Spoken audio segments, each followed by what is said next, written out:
హల్లెలూయా. మన ప్రభువును ప్రియరక్షకుడైన యేసుక్రీస్తు శ్రేష్టమైన నామంలో నేటి ఆరాధనకు కూడి వచ్చిన మీ అందరికి కూడా నా హృదయపూర్వకమైన వందనాలు తెలియజేస్తా ఉన్నాను. దేవుని మహాకృప కనికరాలను బట్టి దేవుడి రీతిగా మనల్ని సజీవుల సంఖ్యలో ఉంచి మరొక ప్రబోధినాన ఆయన సన్నిధిలో మనం ఉండటానికి ప్రభు సహాయము చేశారు. హల్లెలూయా. ఈ సమయంలో వాక్య ధ్యానము కొరకు ఒక మాటను చదువుకుందాం. పరమగీతము మొదటి అధ్యాయము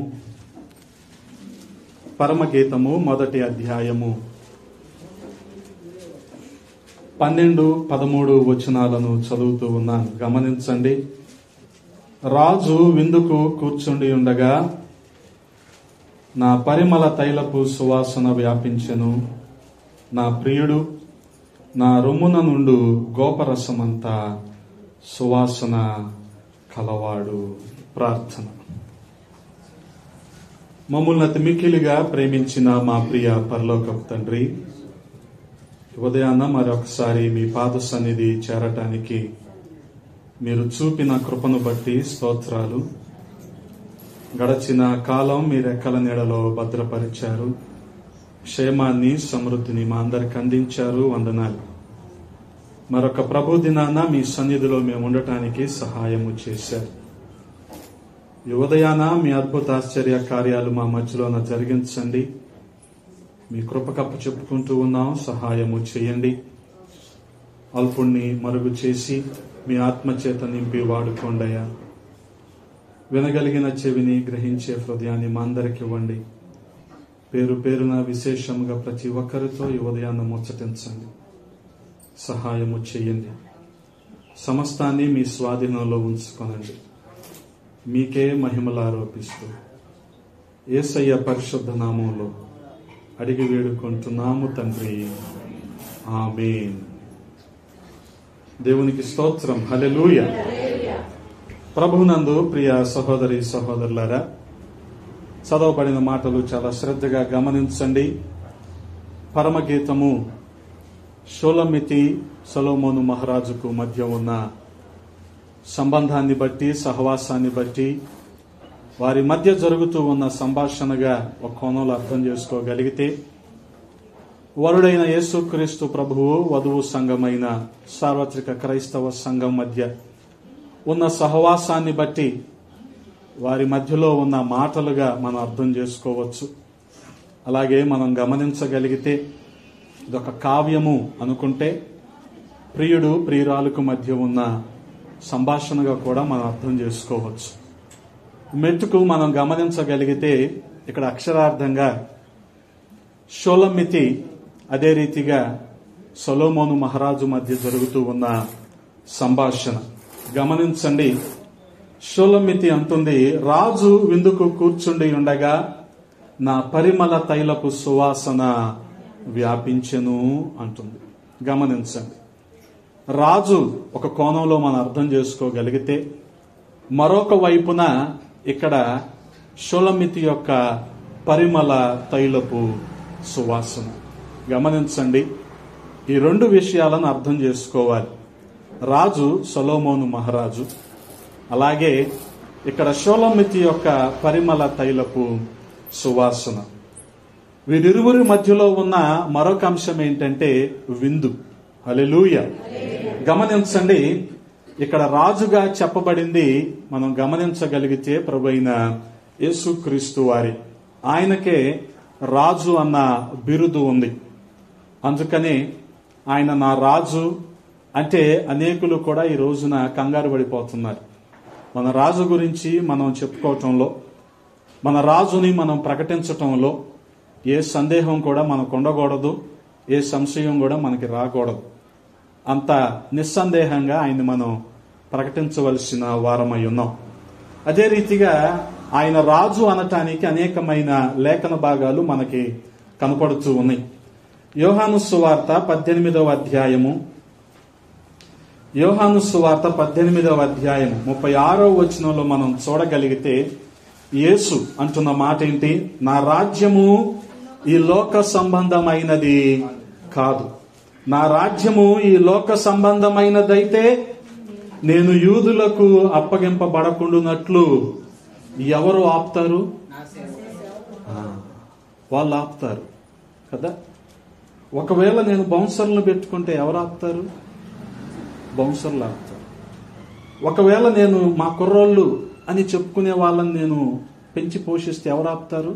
మా కుర్రోళ్ళు వచ్చి ఆపుతారు. కానీ ఈ రాజ్యము దేని సంబంధమైంది కాదు, ఇహలోక సంబంధమైనది కాదు. అందుకనే గమనించండి, ఒకవేళ ఇహలోక సంబంధమైనదైతే నేను యూదులకు అప్పగింపబడకుండానట్లు నా సేవకులు పోరాడుదురు గాని నా రాజ్యము ఇహ సంబంధమైనది కాదు. అందుకనే ఆయన రాజుగా మన హృదయాల్లో ఉండాలి. గమనించండి, ఆ కుడి వైపున ఉన్న దొంగలో ఎప్పుడైతే కనువిప్పు కలిగిందో అతడు అన్న మాట ఏంటంటే, అయ్యా నీ రాజ్యంలో నన్ను జ్ఞాపకం చేసుకో అంటాడు. అంటే గమనించండి, రాజు అన్న సంగతిని గ్రహించాడు, ఆయనకంటూ ఒక రాజ్యం ఉందని గ్రహించాడు. కాబట్టి ఆ మాటను అనగలుగుతున్నాడు. కాబట్టి రాజు విందుకు కూర్చున్నప్పుడు ఎవరు ఈ రాజు అంటే గమనించండి, ప్రభు అయిన యేసుక్రీస్తు వారే. హల్లెలూయా. ఆ రీతిగా మనం చూడగలిగితే ఆయన రాజు, ఆయనకు ఒక రాజ్యం ఉందన్న సంగతి మనకు అర్థమవుతుంది. అంత మాత్రమే కాదు, తిమోతి కూడా అంటాడు, అంటే పౌలు అపోస్తలుడు తిమోతికి రాస్తూ అంటాడు, మొదటి పత్రిక 6వ అధ్యాయము 15వ వచనంలో అంటున్నాడు, గమనించండి, శ్రీమంతుడును అద్వితీయుడునగు సర్వాధిపతి యుక్త కాలముల యందు ఆ ప్రత్యక్షతను కనపరుచును ఆ సర్వాధిపతి ఎవరని రాయబడి ఉంది? రాజులకు రాజును ప్రభువులకు ప్రభువునై ఉన్నాడు. హల్లెలూయా. గమనించండి, కాబట్టి ఆయన రాజులకు రాజు, ప్రభువులకు ప్రభు. ఆ విషయాన్నే పౌలు అపోస్తలుడు తిమోతికి రాస్తూ అంటున్నాడు. అంత మాత్రమే కాదు, ఈయన సామాన్యమైన రాజు కానే కాదు. ఎవరైతే ఈయనలో విశ్వాసం ఉంచుతారో, ఎవరైతే ఈయనను నమ్ముతారో, నీతి పరిశుద్ధత అనే వాటిని కాపాడుకుంటూ ఉంటారో వారిని ఆయన రాజులుగా, యాజకులైన సమూహంగా ఆయన చేయటానికి సిద్ధంగా ఉన్నాడు. ఈ మాటను పేతురు మనతో మాట్లాడుతున్నాడు. మొదటి పత్రిక 2వ అధ్యాయము 9వ వచనంలో ఏమంటున్నాడు? ఒకసారి చదువుతారా? అయితే మీరు చీకటిలో నుండి ఆశ్చర్యకరమైన తన వెలుగులోనికి మిమ్మును పిలిచిన వాని గుణాతిశయములను ప్రచురము చేయు నిమిత్తము మీరు ఎలాగున్నారు? ఏర్పరచబడిన వంశంగా ఉన్నారు, రాజులైన యాజక సమూహంగా ఉన్నారు, పరిశుద్ధ జనాంగంగా ఉన్నారు, దేవుని సొత్తైన ప్రజలుగా ఉన్నారు. ఇలాగా ఉంచటానికే ఆయన మనల్ని చీకటిలో నుంచి, లోకమనబడిన చీకటిలో నుంచి ఆశ్చర్యకరమైన తన వెలుగులోనికి మనల్ని పిలిచాడు. ఎందుకని? ఆయన అనగా ఆ రాజు యొక్క గుణాతిశయాలను మనము ప్రచురపరుస్తామని. హల్లెలూయా. గమనించండి, ప్రచురపరుస్తామని అంటే ప్రకటిస్తామని. కానీ విచారకరమైన సంగతి ఏంటంటే, ఆయన గురించి ప్రకటించకుండానే మనం వస్తు వాహన సంపదలనే ఆశీర్వాదాల వెంట పరిగెడుతున్నాం. చాలా విచారకరమైన సంగతి. అంటే గమనించండి, దానం మీద ఉన్న ఆసక్తి దాతలో మనకు లేకుండా పోయింది. సిగ్గుచేటు. దానం మీద ఉన్న ఆసక్తి ఇచ్చిన వాడిలో లేకుండా పోయింది. ఆయనే ఇవ్వకపోతే ఎన్ని ఉండేయా? ఈ వస్తు వాహన సంపదలు మనకి ఉండేయా? దీవెనని చెప్పుకుంటున్నా అవి ఉండయా? ఆయనే దీవించకపోతే, ఆయనే ఆశీర్వదించకపోతే ఈ ఆశీర్వాదం మనకు ఉంటుందా? అందుకని మన దృష్టి దాత మీద ఉండాలి, దానం మీద కాదు. దానం మీద మన దృష్టి ఉన్నంతసేపు మనకు కూడా బిస్కెట్ దొరికినట్టు అవుద్ది. ఆ బిస్కెట్ ఉన్నంతసేపు కుక్క మాట్లాడుద్దా? మాట్లాడద్దు. మనం కూడా అలాగే అయిపోయాం. కానీ దేవుని ప్రణాళిక అది కానే కాదు. దేవుని ఉన్నతమైన ఉద్దేశం ఏంటి?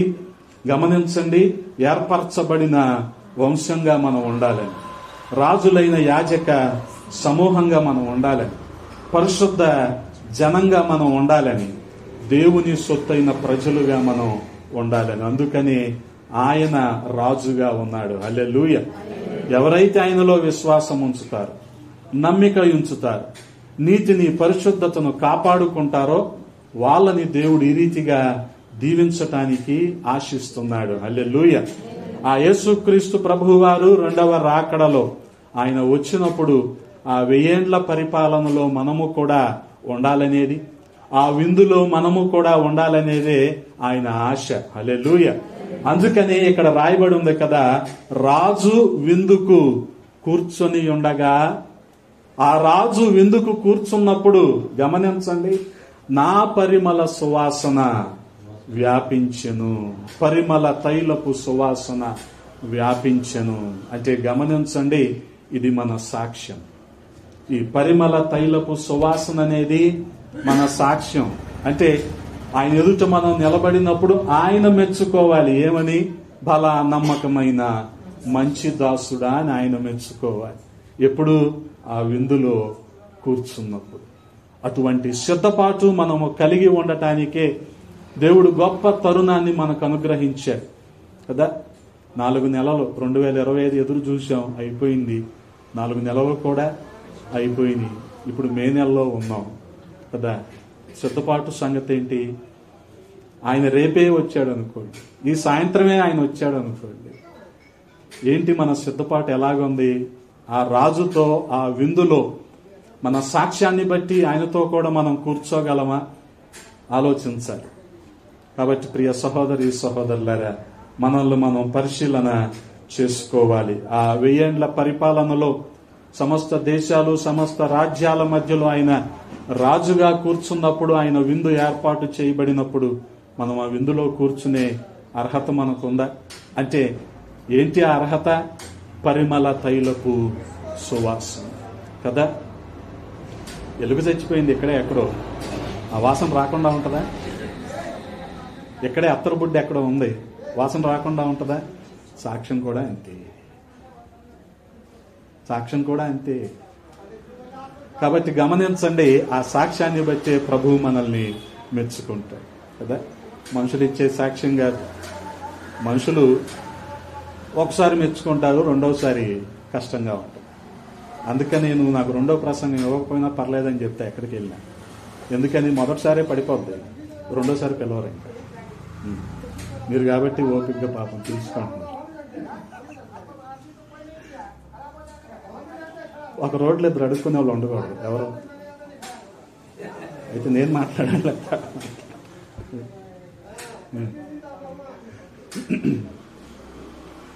గమనించండి, ఆ రాజు విందుకు కూర్చున్నప్పుడు మన సాక్ష్యం ఆయన ఎదుట గొప్పగా ఉండాలి కదా. మనుషులు ఒక్కోసారి మెచ్చుకుంటారు, ఒక్కోసారి నిందిస్తూ ఉంటారు. అపోస్తుల కార్యములు 28వ అధ్యాయంలో ఓడ బద్దలైపోయింది, వీళ్ళందరూ మెలితే ద్వీపానికి వెళ్ళిపోయారు. అక్కడ కాస్త వర్షం పడతా ఉంది, చలి కూడా వేస్తూ ఉంది, కాబట్టి నిప్పు రాజేశారు. వాళ్ళు అనాగరికులైనా సరే ఆ మెలితే ద్వీపంలో ఉన్న వాళ్ళు వీళ్ళని చేర్చుకున్నారు. పౌలోపోస్తలుడు ఏం చేస్తున్నాడు? పొలలో ఏరుతా ఉన్నాడు. వాస్తవానికి పొలలో ఏరుతున్నప్పుడు ఆ పొలంలో ఎక్కడో ఉంది పాము కూడా. ఎప్పుడైతే తీసుకెళ్లి ఈ కట్టెలన్నీ కలిపి ఆ మంటలో వేశాడో, ఆ సెగకి ఆ పాము బయటకు వచ్చి పౌలు చేతిని పట్టుకుంది. అప్పుడు వాళ్ళందరూ ఏమనుకున్నారంటే, ఇతను ఎవరో నరహంతకుడు అన్నారు కదా. 2-3 వచనాల్లో చూస్తే ఆ మాట మనకుంటుంది. 28వ అధ్యాయం అపోస్తుల కార్యముల్లో ఇతను ఎవరో నరహంతకుడు అన్నారు. కానీ 5వ వచనంలోకి వచ్చేపాటికి పౌలు చేసిన పని ఏంటంటే జాడించేశాడు అంతే. అంటే దులిపేసుకున్నాడు, ఏ మాట పట్టించుకోలా. నన్ను నరహంతకుడు అంటారా అని ప్రెస్ మీట్ ఏం పెట్టలా. ఏం చేశాడు? జాడించేశాడు. కాసేపటికి ఇతను చెయ్యి వాస్తుందేమో, ఒకవేళ ఇతను ఏమైనా చచ్చిపోతాడేమో, శరీరం అంతా పచ్చగా మారిపోతుందేమో, నోట్లోంచి నొరగొస్తుందేమో ఎదురు చూశారు. కానీ ఇతను బాగా ఉండేసరికి ఏమన్నారు 6వ వచనంలో? ఇతను నిజంగానే దేవత, దేవుని కుమారుడు. అంతకుముందు ఏమన్నారు? నరహంతకుడు అన్నది వాళ్ళే, ఇప్పుడు దేవత అన్నది వాళ్ళే. ఆ తర్వాత కొన్ని వచనాలు ముందుకు వెళ్తే అక్కడ పోప్లి అనే అతను అక్కడ పెద్దగా ఉన్నాడు. వాళ్ళ నాన్నగారికి రక్త విరోచనాలు దాని నుంచి స్వస్థత పొందాక వీళ్ళ ఓడలో కావలసిన వస్తువులన్నీ వీరికి ఇచ్చి పంపించారు. అంటే గమనించండి, వీళ్ళు ఏమైనా మాట్లాడతారు కదా, ఎలాగైనా మాట్లాడతారు. అది కాదు మన సాక్ష్యం. మన సాక్ష్యము ఆయన ఎదుట నిందారహితులుగా ఉండటమే మన సాక్ష్యము. హల్లెలూయా. అందుకని రాజు విందుకు కూర్చున్నప్పుడు నా పరిమళ సువాసన తైలము వ్యాపించెను అని రాయబడి ఉంటుంది. హల్లెలూయా. కాబట్టి ప్రియ సహోదరి సహోదరులారా, చూడగలిగితే అసలు విందంటే రాజుగారు ఏర్పాటు చేశారు అనుకోండి, ఎంత గొప్పగా ఉంటుంది. అది గొప్ప విందన్నమాట కదా. ఆ టేబుల్ మేనర్స్ చాలా వైవిధ్యంగా ఉంటాయి. నేను బిఎడ్ కాలేజ్కి ప్రిన్సిపల్గా ఉన్నప్పుడు ఈ ఎన్ఎస్ఎం స్కూల్ వాళ్ళు ఆ స్టాఫ్ అప్రైజల్ కోసం ఇన్వైట్ చేశారు. నాకు మొదట్లో కొంత విచిత్రం అనిపించింది. 11 నెలలు నీ దగ్గర పనిచేసిన టీచర్కి నేను ఎప్పుడూ చూడలేదు వాళ్ళ గురించి నేను అప్రైజల్ రాయటం ఏంటి అని నాకు అనిపించింది. కానీ వెళ్ళక తప్పదు కదా. మొత్తానికి వెళ్ళా. మధ్యాహ్నానికి పని అయిపోయింది. అంటే మాకు కొన్ని పారామీటర్స్ ఉంటాయి కదా, వీళ్ళు ఎలా టీచ్ చేస్తున్నారు, వీళ్ళు ఎలా మోటివేట్ చేస్తున్నారు, ఇవన్నీ పారామీటర్స్ ఉంటాయి. దాని ప్రకారం ఏదో రిపోర్ట్ రాసి తర్వాత లంచ్ అన్నారు. ఫాదర్ వస్తారండి, లంచ్ అన్నారు. లంచ్ నాకు చాలా విచిత్రంగా అనిపించింది. ఎందుకంటే ఇక్కడ నుంచి అక్కడ వరకు ఒక టేబుల్. ఎప్పుడు నా జీవితంలో అంత బ్యాంకెట్ నేను చూడలే. అఫ్కోర్స్ తర్వాత రోజుల్లో కేలో ఉండే బుఫే కానీ లేకపోతే వేరే వేరే చోట్ల ఉండే బుఫేలు చూసా, కానీ జీవితంలో అంత పెద్ద టేబుల్ చూడటం అదే ఫస్ట్ టైం. ఆ టేబుల్ మీద అన్నీ ఉన్నాయి. ఎగిరేయి, పాకేయి, గెంతేయి, గాలిలో ఉండేవి, నెలలో ఉండేవి, అన్నీ ఉన్నాయి. అనుకో నా ఫాదర్ ఎంత తింటాడా అనుకుంది. ఫాదర్ తినలేండి, కానీ అదేదో మర్యాదపూర్వకంగా ఏర్పాటు చేశారు. ఒక ఫాదర్ ఏర్పాటు చేసిన, అంటే ఒక స్కూల్ కరస్పాండెంట్ ఏర్పాటు చేసిన బ్యాంకెట్టే అంత ఉంటే, ఒక రాజు తలుచుకుంటే దెబ్బలు కొద్దిగా రాజు ఏర్పాటు చేసే విందు ఇంకా ఏ స్థాయిలో ఉంటుంది. అందుకని గమనించండి, రాజు విందుకు కూర్చున్నప్పుడు అందులో పాలు పొందే అర్హత మనకుందా మనం ఆలోచించాలి. కాబట్టి ప్రియ సహోదరి సహోదరులారా, చూడగలిగితే కొన్ని విందులు మనకు పరిశుద్ధ గ్రంథంలో కనబడుతూ ఉంటాయి. మత్తయి సువార్త 22వ అధ్యాయము చూడండి. మత్తయి సువార్త 22వ అధ్యాయము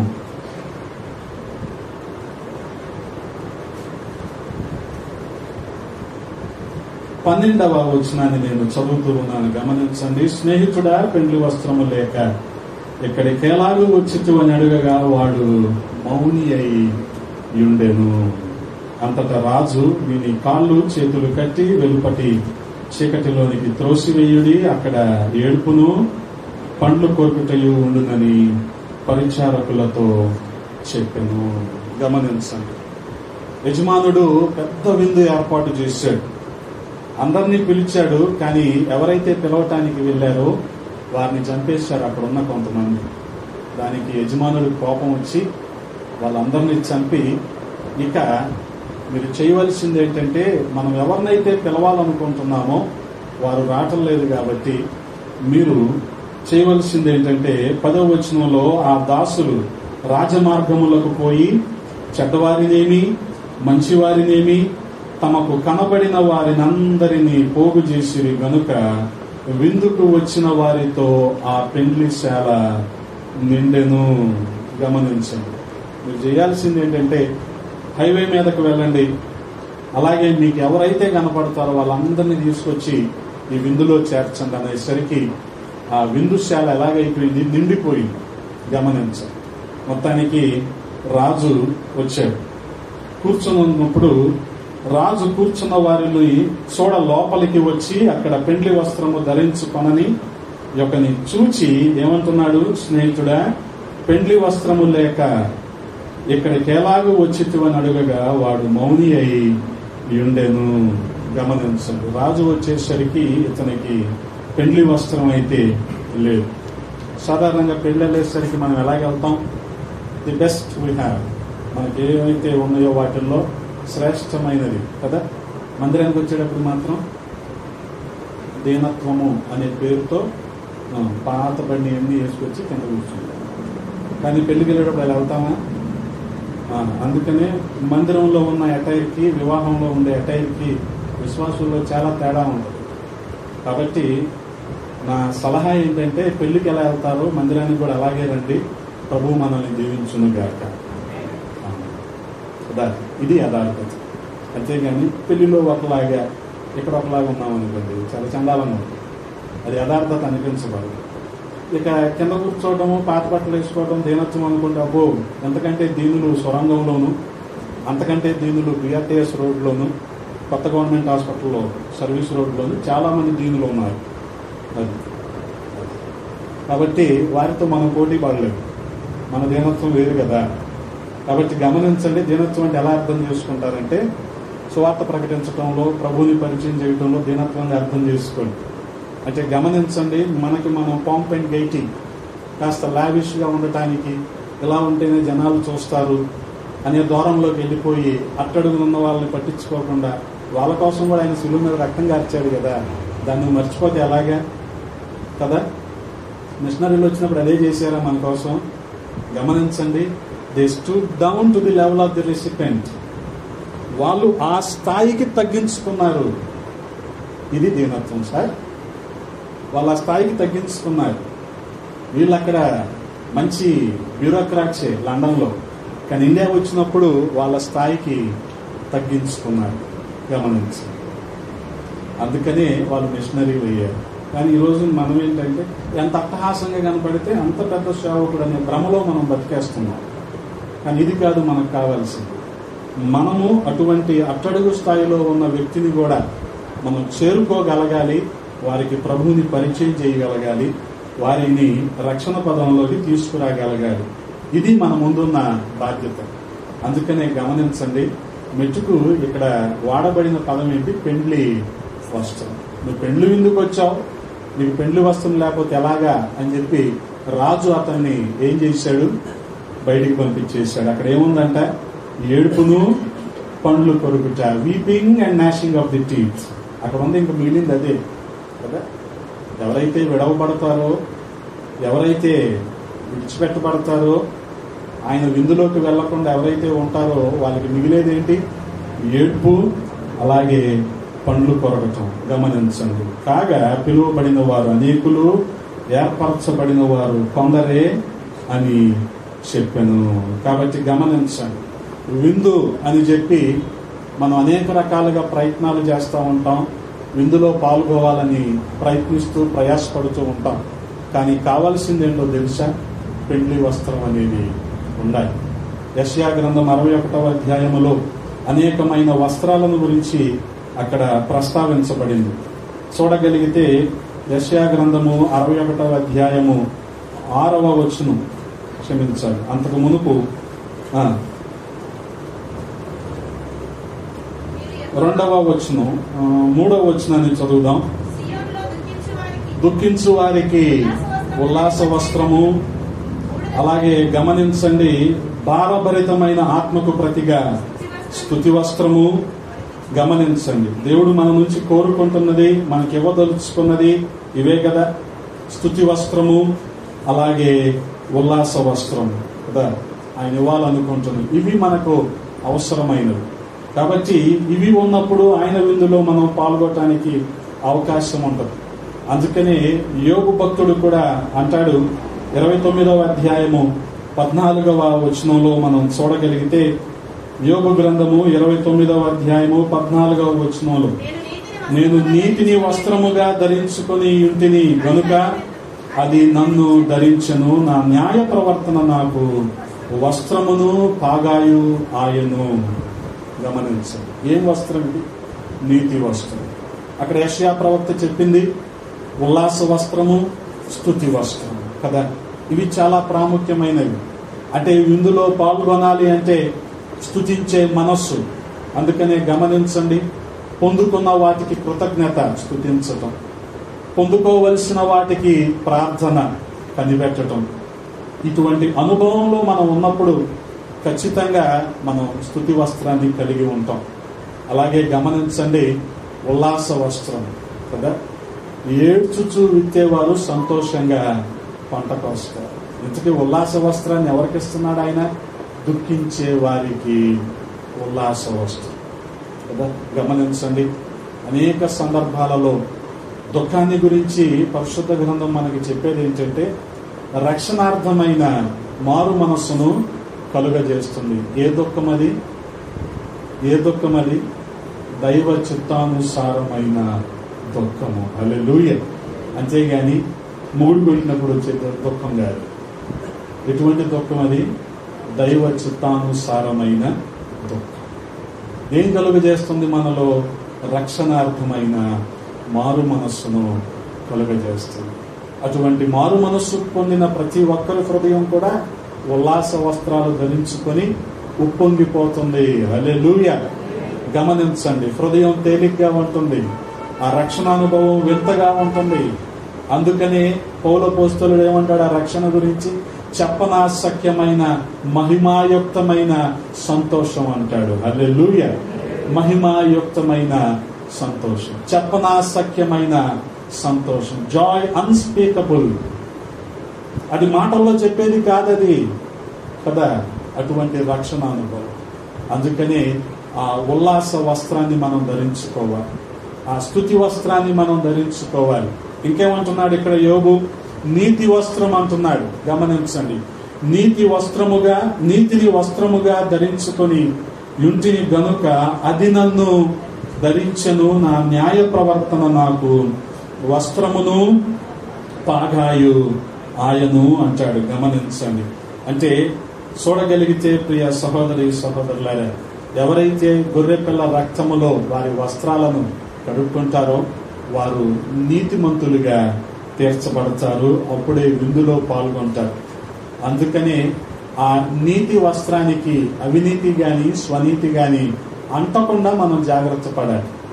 ఎందుకని? మన నీతి ఎటువంటిదంటే మురికి గొడ్డల్ లాంటిది కదా. Our righteousness is as filthy rags. మురికి గొడ్డల్ లాంటిది.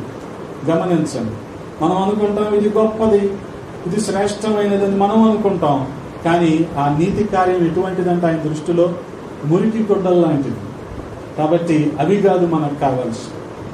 ఉల్లాస వస్త్రము, స్తుతి వస్త్రము, నీతి వస్త్రము మనం కలిగి ఉన్నప్పుడు ఆ విందులో పాల్గొనే వారముగా మనం ఉంటాం. హల్లెలూయా. గమనించండి, ఎవరైతే రక్షించబడిన అనుభవంలో ఉంటారో వారి నిమిత్తము పరలోకంలో గొప్ప ఆనందం కలుగుతుంది కదా. తప్పిపోయిన కుమారుడు తిరిగి వచ్చినప్పుడు తండ్రికి ఎంత సంతోషం కలిగింది. అందుకని ఏం చేశాడు? దూరం నుంచే చూశాడు, వెళ్ళాడు, మెడ మీద పడ్డాడు, ముద్దు పెట్టుకున్నాడు. ఆ పాతగా ఆ చిరిగిపోయిన లేకపోతే ఆ చింపిరి బట్టలన్నీ తీసేశాడు, ప్రశస్తమైన వస్త్రాన్ని ఇచ్చాడు. కాలికి చెప్పులు, అలాగే చేతికి అనగా వేలికి ఉంగరం, ఇవన్నీ చేసి ఇచ్చిన తర్వాత ఏం చేశాడు? గొప్ప విందు చేశాడు. హల్లెలూయా. లూకాసు సువార్త 15వ అధ్యాయం 22వ వచనంలో మనం చూడగలిగితే, ప్రశస్త వస్త్రములు త్వరగా తెచ్చి వీనికి కట్టి వీని చేతికి ఉంగరము పెట్టి పాదములకు చెప్పులు తొడిగించుడి అని చెప్పి ఏం చేశాడు? గొప్ప విందు కదా. ఆ బ్యాంకెట్ ఎలాగ ఉంటుందంటే, ఒక తండ్రి ఇచ్చిన బ్యాంకెట్ అలాగుంటే, గమనించండి, రాజు ఇచ్చే బ్యాంకెట్ ఎలా ఇంకెంత గొప్పగా ఉంటుంది కదా. అందుకని ఇది ప్రశస్త వస్త్రం. గమనించండి, స్తుతి వస్త్రం, ఉల్లాస వస్త్రం, అలాగే నీతి అనే వస్త్రము. గమనించండి, అలాగే ఇది ప్రశస్తమైన వస్త్రం. అందుకని ఇవి మనం కలిగి ఉన్నప్పుడే ఆ 1000 ఏళ్ల పరిపాలనలో ఆ రాజాది రాజు, రాజులకు రాజు, ప్రభువులకు ప్రభువైన యేసుక్రీస్తు ప్రభు వారి ఇచ్చే ఆ విందులో మనం పాల్గొనటానికి అర్హులమవుతాం. గమనించండి, అది పెండ్లి విందు. మరొక విందును కూడా మీకు నేను జ్ఞాపకం చేస్తున్నాను. కొరింథీయులకు రాసిన మొదటి పత్రిక, పౌలు అపోస్తలుడు కొరింథీయులకు రాసిన మొదటి పత్రిక 11వ అధ్యాయము 27, 28 వచనాలు చదువుతూ ఉన్నాను. గమనించండి, కాబట్టి ఎవడ యోగ్యముగా ప్రభు యొక్క రొట్టెను తినునో లేక ఆయన పాత్రలోనిది త్రాగునో వాడు ప్రభువు యొక్క శరీరమును గూర్చియు రక్తమును గూర్చియు అపరాధి యగును. కాబట్టి ప్రతి మనుష్యుడు తను తాను పరీక్షించుకొనవలెను. అలాగూ చేసి ఆ రొట్టెను తిని ఆ పాత్రలోనిది త్రాగవలెను.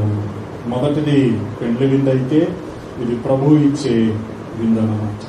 అనగా ఆయన శరీరం అనబడిన రొట్టెను, ఆయన రక్తం అనబడిన ద్రాక్షారసాన్ని మనము పాలు పంచుకోవచ్చు. గమనించండి, ఆ విందులో పాల్గొనాలంటే మనం చేయవలసిందేంటి? మనల్ని మనము స్వపరీక్ష చేసుకోవాలి. హల్లెలూయా. గమనించండి, మనల్ని మనం పరీక్ష చేసుకోవాలి. వాస్తవంగా సంఘ కాపరి చేస్తాడు, కానీ పరీక్షించుకోవాల్సింది ఎవరు? మనమే. అందుకని ఏం రాయబడి ఉంది అక్కడ? ప్రతి మనుష్యుడు తన్ను తాను పరీక్షించుకొనవలెను. అలాగు చేసి ఇంటి దగ్గర కొట్టుకొని వచ్చి ఎలాగ చేసి గొడవపడి వచ్చి సమాధానం లేకుండా ఆ పాత్రలోనిది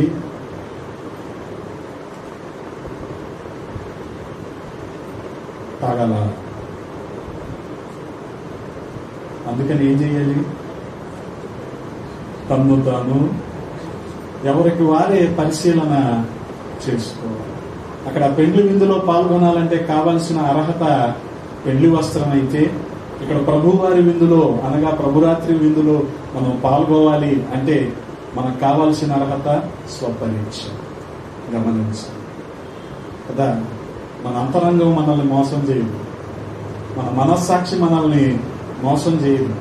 మన మనస్సాక్షి దేవుని యొక్క స్వరమే, అది గద్దిస్తూ ఉంటుంది. కానీ మనం ఏం చేస్తాం? దాన్ని పీక నొక్కేసి కదా, దాన్ని పీక నొక్కేసి మనం చేయాలనుకునేది మనం చేసేస్తాం. ఏది? అలారం పెట్టినప్పుడు దాన్ని ఆపేసి నిద్రపోయినట్టు అన్నమాట. మనం చేయాలనుకునేది మనం చేసేస్తాం. మరి ఇంకా అంతరంగం సంగతి ఏంటి? మనస్సాక్షి సంగతి ఏంటి?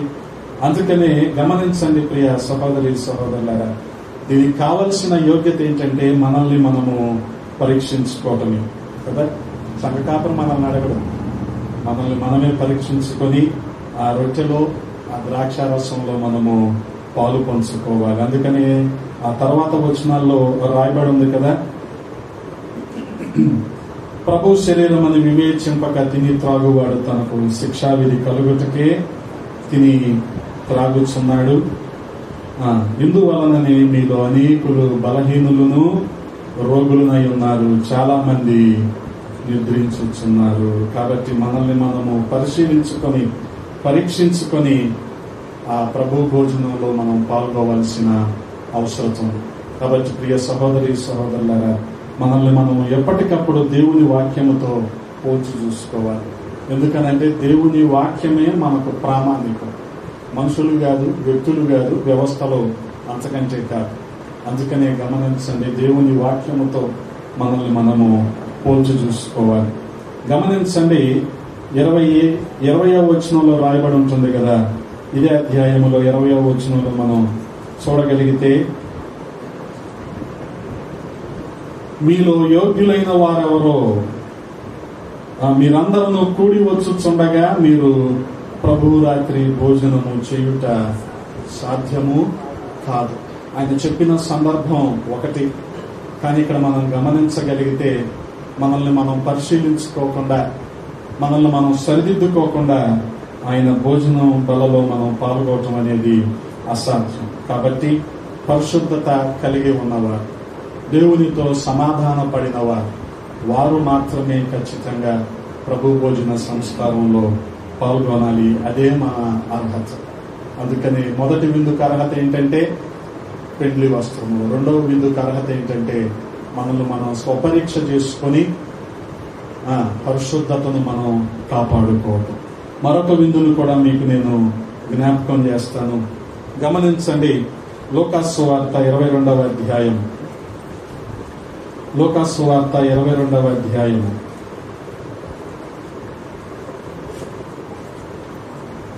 8వ వచనాన్ని మీకు చదివి వినిపిస్తున్నాను. యేసు పేతురును యోహాను చూచి, మీరు వెళ్ళి మనము భుజించుటకై పస్కాను మన కొరకు సిద్ధపరచుడని వారిని పంపెను. గమనించండి, ఇక్కడ మూడవ విందు ఏంటంటే పస్కా విందు. మొదటిది పెండ్లి విందు, రెండవది ప్రభువారి విందు, మూడవది పస్కా విందు. గమనించగలిగితే మరి పస్కా విందు పాల్గొనడం పెద్ద విషయం ఏం కాదు, గొప్ప విషయం ఏం కాదు. కానీ యేసుక్రీస్తు ప్రభు వారు పేతురుకి యోహానుకి చెప్పి ఈ ప్రకారంగా మీరు సిద్ధం చేయండి అన్నారు. ఆ మునుపు వచనాలు మనం చదవగలిగితే అక్కడ రాయబడి ఉంటుంది కదా, వారు మేమెక్కడ, 9వ వచనాన్ని గమనించండి, వారు మేమెక్కడ సిద్ధపడగోరుచున్నామని ఆయనను అడగగా ఆయన చెప్పిన మాట ఏంటి? ఇదిగో మీరు పట్టణంలో ప్రవేశించినప్పుడు నీళ్ల కొండ మోసుకొని పోవచ్చున్న ఒకడు మీకు ఎదురుగా వచ్చును. అతడు ప్రవేశించు ఇంటిలోనికి అతని వెంట వెళ్ళి, నేను నా శిష్యులతో కూడా పస్కాను భుజించుటకు విడిది గది ఎక్కడని బోధకుడు అడుగుతున్నాడని ఇంటి యజమానితో చెప్పుడి. అప్పుడు అతను ఏం చేస్తాడు? సామాగ్రి గల యొక్క గొప్ప మేడ గది మీకు చూపించును, అక్కడ సిద్ధపరచుడని వారితో చెప్పాను. గమనించండి, ఆ ఇంటిని ఎలా ఐడెంటిఫై చేయాలి అంటే, నీళ్ల కొండను మోసుకొని ఒక అతను వెళ్తా ఉంటాడు. అతను వెళ్ళిన ఇంటి దగ్గరికి వెళ్ళి మీరు అడిగితే అతను మీకు సామాగ్రి గల ఒక ఇంటిని, ఒక గదిని మీకు చూపిస్తాడు అని రాయబడి. వాస్తవానికి నీళ్ల కొండ కదా, పరిశుద్ధ గ్రంథంలో కూడా చాలా కొండలు మనకి కనబడుతూ ఉంటాయి. ఇక్కడ ఇవ్వబడిన కొండ ఏంటంటే నీళ్ల కొండ. గమనించండి, ఎలీషా కూడా ఒక సందర్భం లేకపోతే ఒక సంఘటన ఎదురైంది. అదేంటంటే 2వ రాజుల గ్రంథము 4వ అధ్యాయం 40వ వచనంలో మనం చూడగలిగితే అక్కడ ఒక కొండను మనం చూస్తూ ఉంటాం. గమనించండి,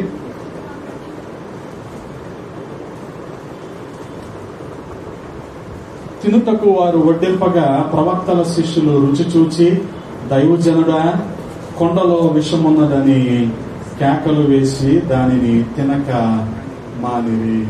ఎటువంటి కొండ అండి ఇది? విషపు కొండ.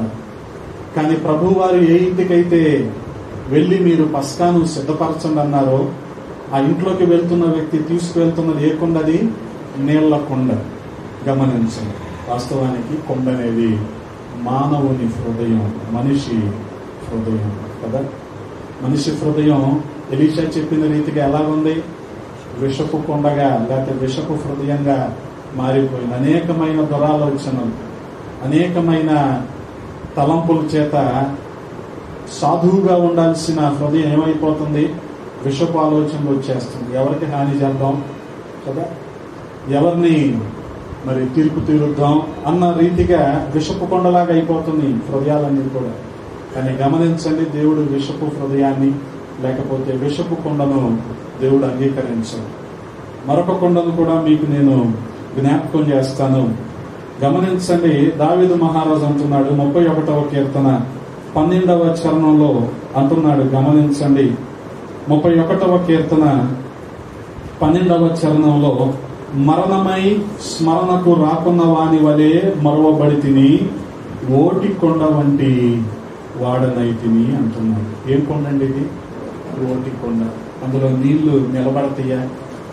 నిలబడ లేదు. ఇంకా శ్రేష్టమైన పాలు పోద్దాం, నిలబడతాయా? నిలబడవు ఆ ఓటి కొండలో. పోనీ విషపు కొండలో ఏమైనా వేద్దాం, ఏమైపోతాయి? మిగిలినవి కూడా విషపూరితమైపోతాయి. నువ్వు అంత ఖరీదైన వస్తువులు అందులో వేసినా విషపూరితమైపోతుంది కదా. ఈ విషపు ఆలోచనలో ఉన్న వ్యక్తి హృదయంలో అంత ఇటువంటి తలంపులే ఉంటాయి. కాబట్టి అతనికి మంచి చెప్పినా ఎలా ఉంటుంది? అది కీడులాగానే ఉంటుంది. అంటే మేలుకు బదులు ఏమి ఎదురవుద్ది? మనకి కీడు ఎదురవుద్ది. కారణం ఏంటి? అది విషపు హృదయం, విషపు కొండది. కానీ ఇక్కడ దావీదు తనను తాను ఓటి కొండతో పోల్చుకుంటున్నాడు. ఆ మునుపు 8వ వచనం నుంచి మనం ఆలోచన చేయగలిగితే దావీదుకున్న పరిస్థితి, తనకు ఎదురవుతున్న సంఘటనను బట్టి ఎంతో కృంగుదలలో ఉండిపోయాడు. తనను తాను ఏమని పోల్చుకుంటున్నాడు? ఓటి కొండలాగా పోల్చుకుంటున్నాడు. ఇంక అందులో ఏది కూడా నిలబడదు. గమనించు, ఏమీ నిలబడవు అందులో. ఒకవేళ నీళ్లు పోసినా ఏమైపోతాయి? మొత్తం కారిపోతాయి. ఏమీ ఉండవు అందులో కదా, ఏమీ ఉండవు. మరొక కొండను కూడా మీకు నేను జ్ఞాపకం చేస్తాను. అది యోహాను సువార్త 4వ అధ్యాయము 28వ వచనంలో మనకు కనబడుతూ ఉన్న కొండ. యోహాను సువార్త 4వ అధ్యాయము, యోహాను సువార్త 4వ అధ్యాయము 28వ వచనం. ఆ స్త్రీ తన కొండ విడిచిపెట్టి ఆ ఊరిలోనికి వెళ్ళి, గమనించండి, తన కొండను విడిచిపెట్టేసి, విడువబడిన కొండ.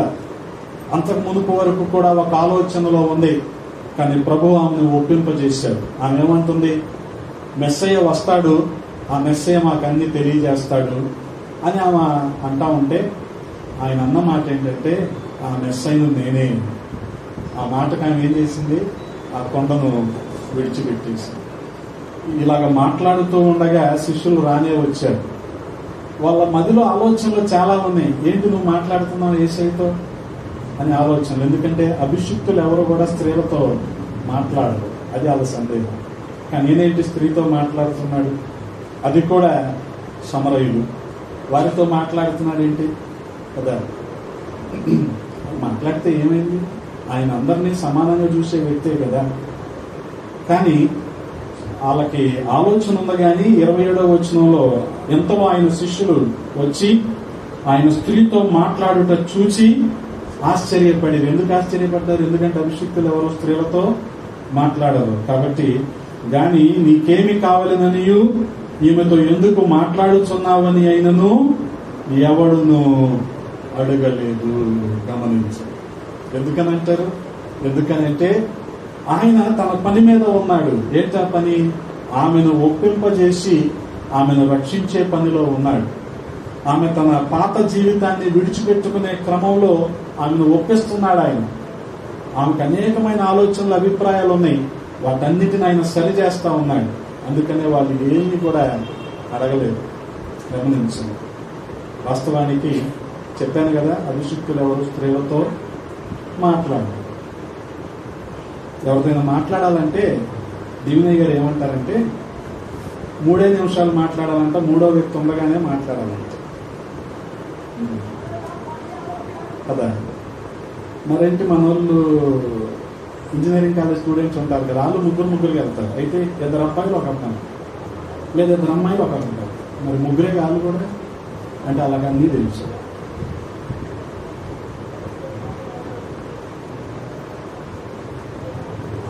అందుకని చదువుకు రావాలి.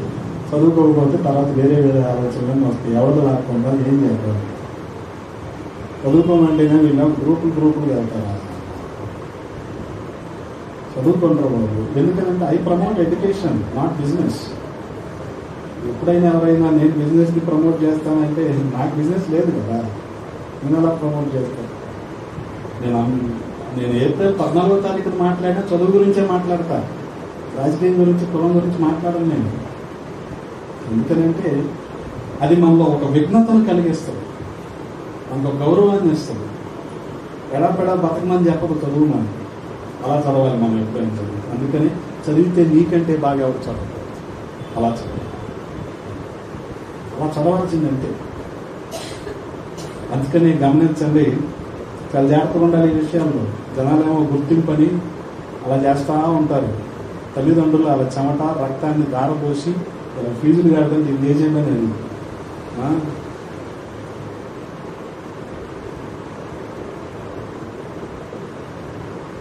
కాబట్టి ఈ విషయాలన్నీ మనం జ్ఞాపకం ఉంచుకోవాలి.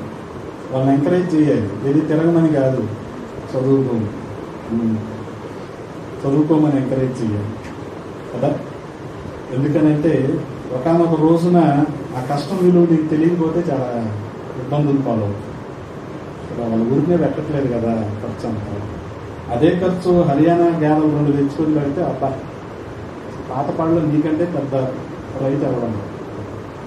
మరి ఎందుకు నీకోసం అంత ఖర్చు పెట్టాలి? 40,000 ఫస్ట్ ఇయర్ ఎంట్రీకి, ఇంకో 45,000 సెకండ్ ఇయర్ ఎంట్రీకి ఎందుకు పెట్టాలి నీకు? నువ్వేదో స్టేటస్ కోసం, నువ్వేదో గుర్తింపు కోసం చేస్తావు. ఆ గుర్తింపే కావాలంటే స్ట్రైట్గా ఈ రోడ్డు తిన్నగా వెళ్ళిపోండి, ప్రకాష్ నగర్ సెంటర్లో పెయింట్లు కంపెనీ కనపడుద్ది. 6 లీటర్ సిల్వర్ పెయింట్ తెచ్చుకోండి, పూసుకోండి, ఏ సెంటర్లో నిలబడినా నీకు గుర్తింపు వస్తుంది. గాంధీ గారి లాగా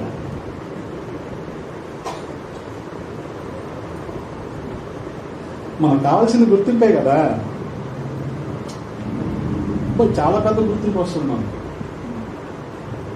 అందుకని జనాలు ఇలా చేస్తూ ఉంటారు. కాబట్టి గమనించండి, స్త్రీలతో మాట్లాడరని చెప్తున్నా కదా.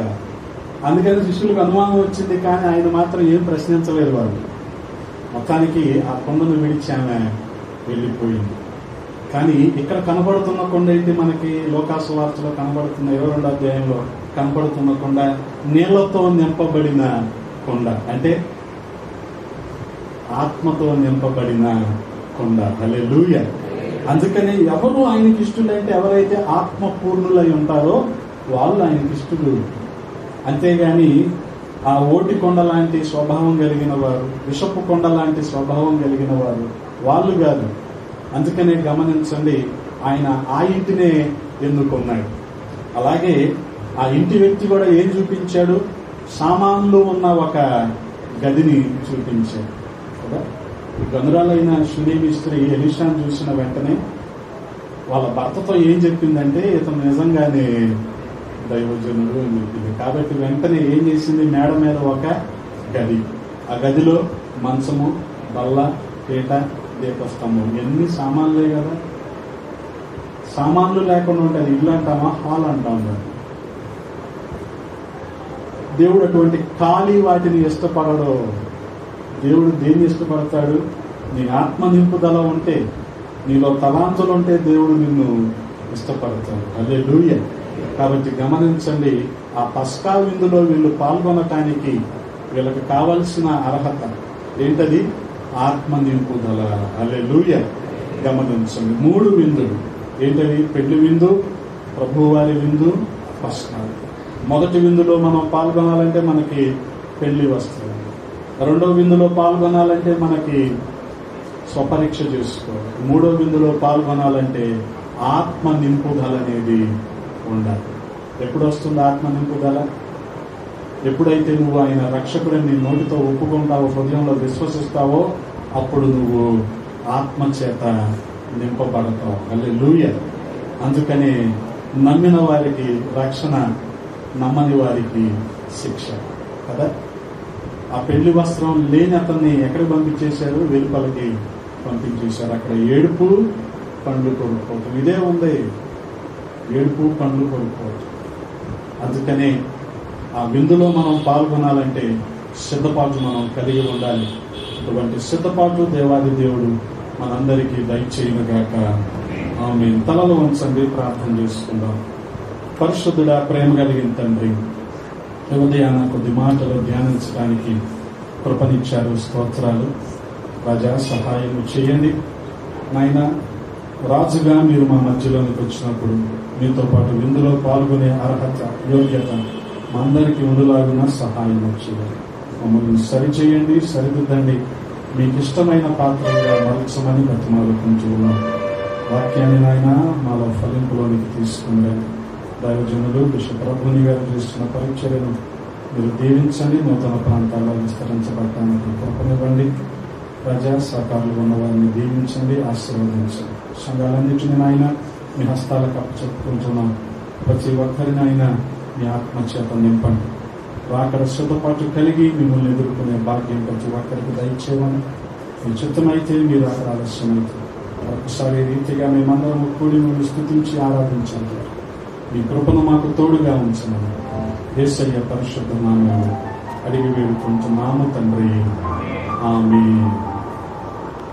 మీ అందరికీ వందనాలు. దేవుడు మిమ్మల్ని దీవించునుగాక. ఆమేన్.